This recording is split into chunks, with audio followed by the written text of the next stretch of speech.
আজকে হচ্ছে 25শে শ্রাবণ মঙ্গলবার আর আজকে হচ্ছে আমাদের বর্ধমানের মোটা বাবার আবির্ভাব দিবস।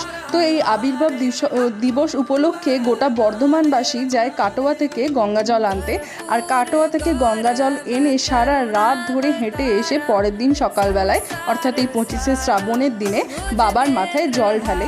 তো দেখতে পাচ্ছ, যেহেতু আমারও বাড়ি বর্ধমানে, তাই আমিও পৌঁছে গেছিলাম বর্ধমানে মোটা বাবার কাছে। আর মোটা বাবার দূরত্ব আমাদের বাড়ি থেকে খুব একটা দূরে না হওয়ায় পৌঁছে গেছিলাম। আর যে দেখছি প্রচুর লাইন, ছেলেদের আলাদা লাইন, মেয়েদের আলাদা লাইন। তো আমি মেয়েদের যেটা লাইন ছিল সেই লাইনে দাঁড়িয়ে গেছি। আর এই প্রত্যেকবার না এই গেটের ভেতর দিয়ে ঢোকানো হয়, কিন্তু এইবারে যে মেয়েদের দাঁড়ানোর যে লাইনটা করেছিল সেটা অনেকটা ঘুরিয়ে ঘুরিয়ে করেছিল।